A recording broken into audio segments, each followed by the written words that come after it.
Cold War, battles were rarely fought with bullets. They were fought in silence, behind closed doors, in minds shaped by ideology and fear. While Americans watched the conflict unfold through headlines and speeches, a quieter war was happening in embassies, train stations, and anonymous apartments across Europe. In that war, loyalty was currency, suspicion was oxygen, and a single human decision could shift the balance between peace and catastrophe. This is the story of a man raised to serve the Soviet system, trained to oppose the United States, who ultimately came to believe that America represented something his own country never could. He was born in Moscow in 1938, at the height of Stalin's Soviet Union, into a family already bound to the security apparatus of the state.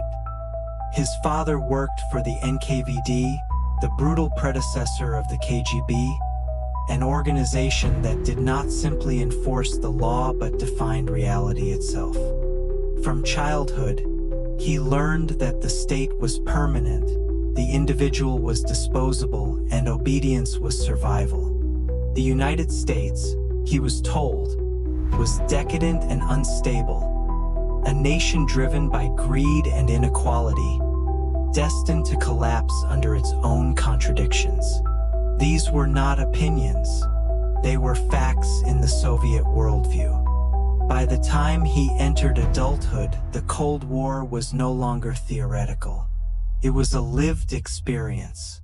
Nuclear drills, ideological lectures, and constant reminders that enemies were everywhere shaped his generation. When he joined the KGB in the early 1960s, he did so not out of rebellion but conformity. The KGB selected men who were intelligent, controlled, and emotionally disciplined. Doubt was not just discouraged, it was dangerous. To question the system was to question your own right to exist within it.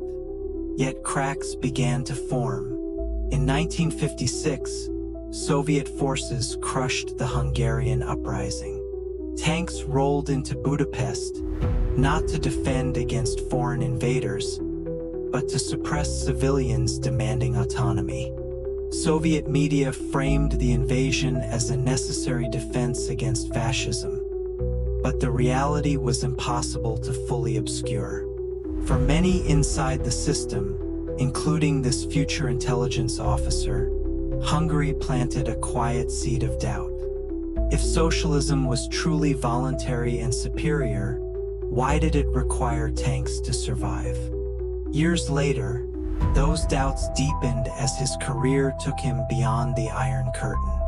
Assignments in Western Europe exposed him to societies that functioned in ways Soviet propaganda had never explained. Cities were orderly without being oppressive. Newspapers criticized their own governments openly. People traveled freely, complained freely, and yet the system did not collapse. What struck him most was not luxury, but confidence. Western societies, heavily influenced by American political and economic models, did not fear their own citizens. This contrast became impossible to ignore when he was stationed in Copenhagen and later London. As a KGB officer, his job was to exploit Western weakness, recruit assets, and report signs of decay. Instead, he found stability, institutional trust, and a public that did not live in fear of its own government. The myth he had been raised on, that America and its allies survived only through exploitation and illusion, no longer aligned with reality. At the same time, he saw the inner workings of the Soviet system from closer than ever before. Reports were manipulated to please superiors. Failures were hidden. Success was often fabricated.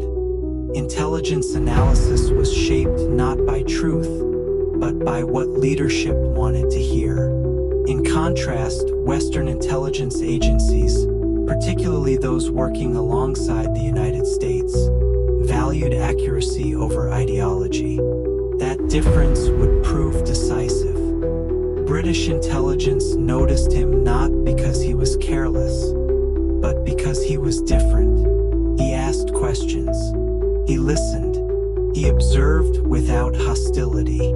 MI6 understood that the most valuable defectors were not the angry or greedy ones, but the disillusioned believers.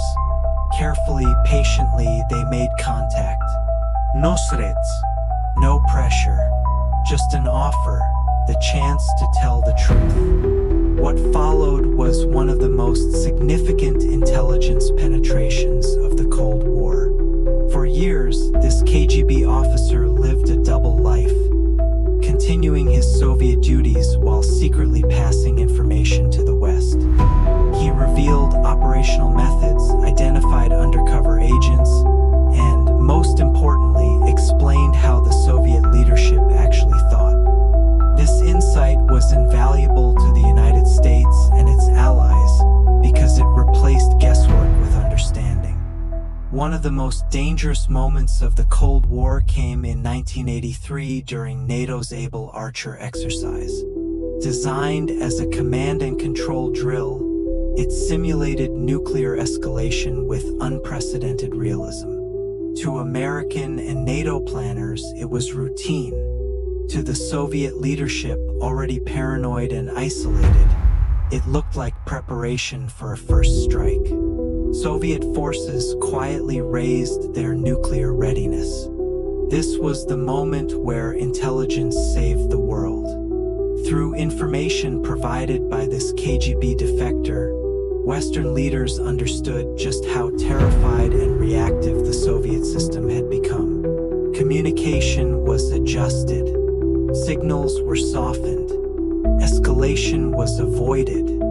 Historians now widely agree that Able Archer was one of the closest brushes with nuclear war since the Cuban Missile Crisis, and that it ended peacefully in part because the West understood the Soviet mindset better than the Soviets understood.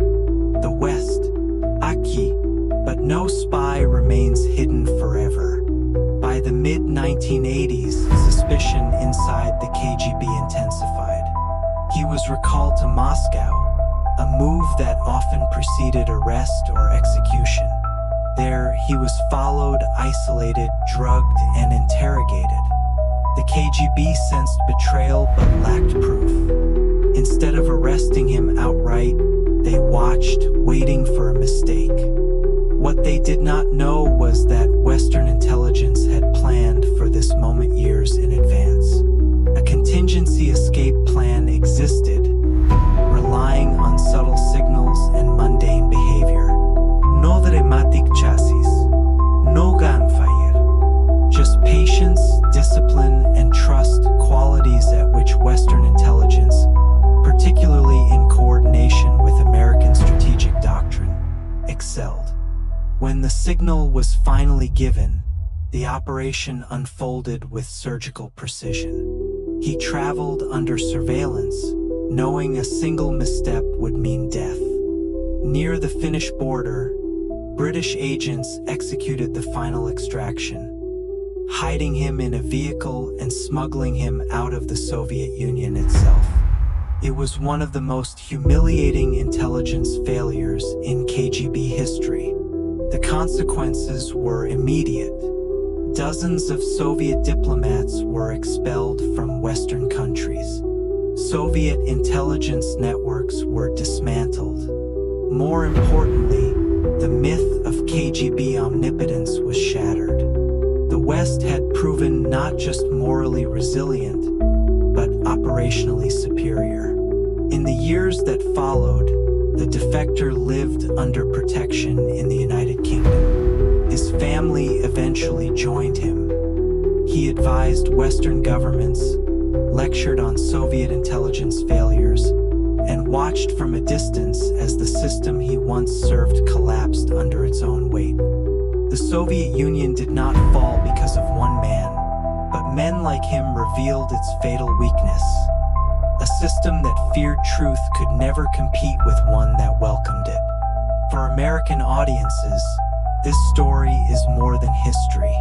It is a reminder that the Cold War was not won by force alone. It was won by institutions that trusted individuals, by alliances that valued transparency, and by a society confident enough to allow dissent.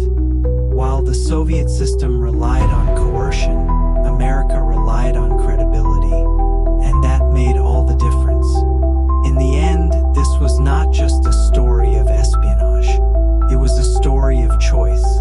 A man raised to hate America came to believe in it, not because he was forced, but because he saw firsthand what freedom actually looked like.